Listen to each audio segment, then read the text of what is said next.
Well, to talk about trade, the strategic choices made around that, and the upcoming budget, we're now joined by Liberal strategist Susan Smith, principal and co-founder of Blue Sky Strategy Group, and Conservative strategist Cole Hogan. Hello to both of you. Hello.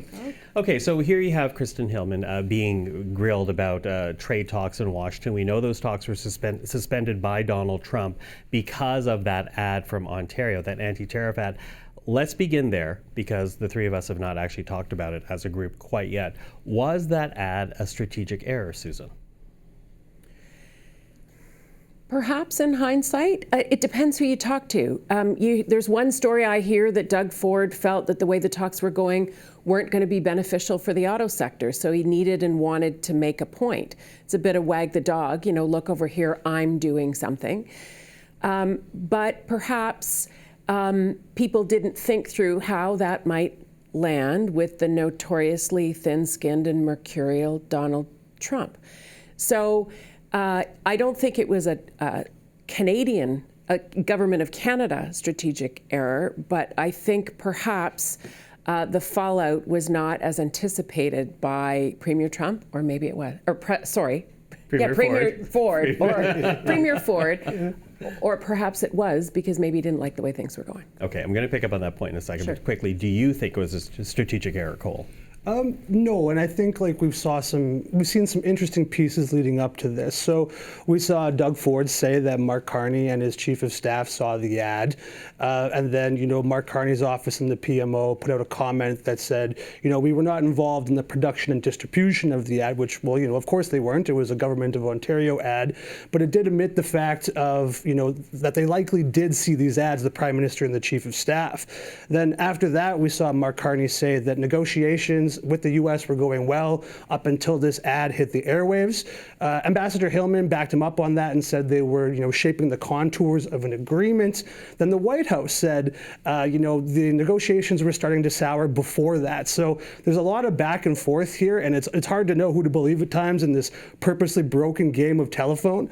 But whatever the approach is for our interactions and negotiations with the states going forward, it can't be this. There can only be one team at the negotiating table, and that's the Prime Minister's jurisdiction and his cabinet. But I think you can see why provinces like Ontario and BC, with their large economies that are very impacted by this trade war, why they want to get their message out there with their ad campaigns. Yeah, and underline the fact that the side deals that they were talking about progress being made on were steel, aluminum, energy, not to do with softwood lumber, not to do with the auto industry, Right. as you said. But, picking up now on Cole's point and what you said earlier, you make the distinction that this was Ontario, not a federal. But, based on what we heard from Doug Ford, the Prime Minister did see this ad and did not stop it. So does that create a problem for Mark Carney? In what world would the Prime Minister of Canada, would any Premier listen to the Prime Minister saying, don't run an ad that you're going to? Would Danielle Smith, would Scott Moe, hopefully David Eby will think twice all by himself.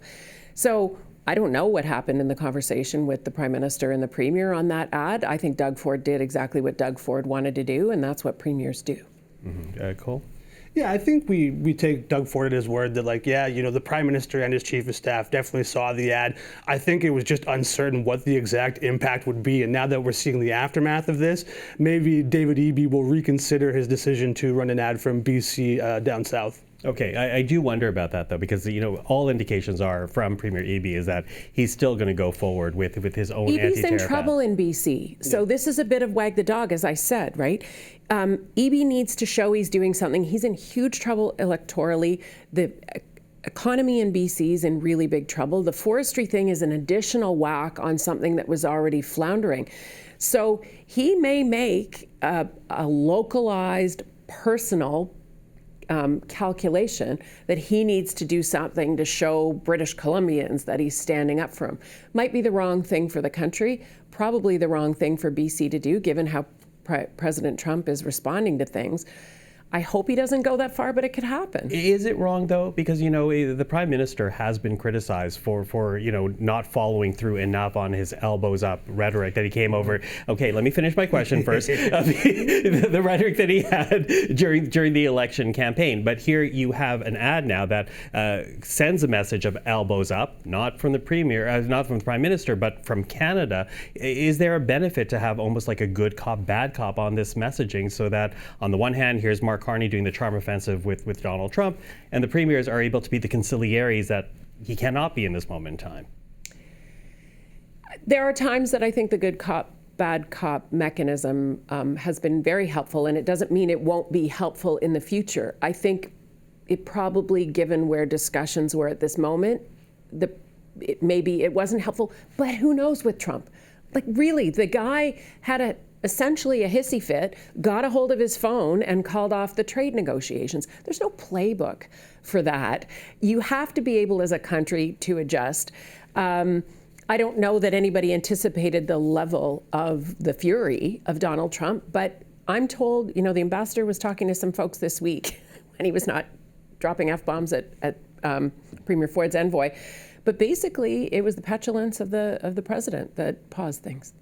Cole? Yeah, I think we'll have to see a bit of a different approach. I wonder when the next First Ministers meeting is and how that will untangle. I imagine that the discourse will be a little different than the first one was.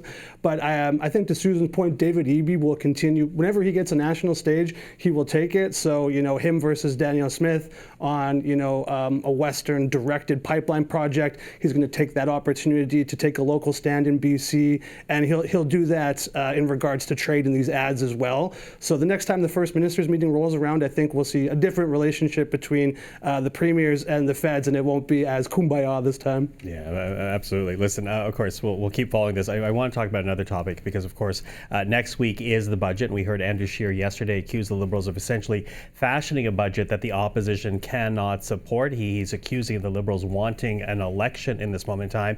And add to that, take a look at this Substack. This is from Conservative strategist Fred Delory, who says the Parliament is 5 months old and already circling the drain. The Liberals will table their budget on November the 4th, and it's going to fail, not because of scandal or surprise, but because the math, the momentum, and the mood have all turned. Now, I'll get to whether or not you think this budget will actually pass in a moment, but what is the strategic advantage for the various parties to pull the plug on this Parliament right now? None. Nobody wants an election. Canadians would be furious if there was an election. If we're making any progress at all with the U.S., this would pause it desperately, and the economy would be reeling, I think, even further without some firm direction and leadership there. I don't know where Pierre Poilievre would run. They don't want him back in Ottawa-Carleton or Nepean-Carleton. I don't know where he would go. The NDP have no leader and no money. The Bloc Québécois, maybe they think they have something to gain from there. And the Liberals, I think, are in a good position where they can continue to follow through on the mandate that Canadians give them. Well, there may be a few Canadians that want an election, but as a whole, as a country, that's a wrong move, and I don't think any party really stands to gain from it. Cole, do you think any party has any tactical advantage to call an election right now? Sure. Let's go party by party here because there's a few things that I'm really watching. In particular, I want to know how Chrystia Freeland votes on this budget, given the fact that she couldn't tolerate Trudeau spending. Will she be able to tolerate Carney spending, or will there be another political salvo on the way out the door? I kind of doubt it, but I'm curious to see how she votes. The Bloc, I think they've made a lot of noise previously when Trudeau was Prime Minister about increased OAS payments, and we've seen those moves from Blanchette and the Bloc Québécois before. I think that they can easily oppose this budget and, say that they're standing up for Quebecers and bolster the Parti Québécois' chances in the next provincial election in 2026. The NDP, I think they need to make more noise than they have been so far. Don Davies and the NDP are wearing the legacy of Jagmeet Singh, where I think a lot of Canadians view the NDP as the junior party to the Liberal Party because of the amount of times that Trudeau supported or was supported by Jagmeet Singh. So here's the thing, too, with the NDP. Don Davies does not have an NDP caucus vote to whip, so he can't tell them which way to vote. And I guarantee that if you are not running for the federal NDP leadership and you're a sitting NDP MP, you might just be voting quietly on your phone. Okay, so 3 votes is the difference between the Liberals passing this budget and not. Somebody could be out of the country. Someone could have to go to a funeral. Someone might have a stomachache that day and be unable to get to their phone. That Elizabeth May, don't forget Elizabeth May. If Elizabeth May supports the government, you're down to 2 votes.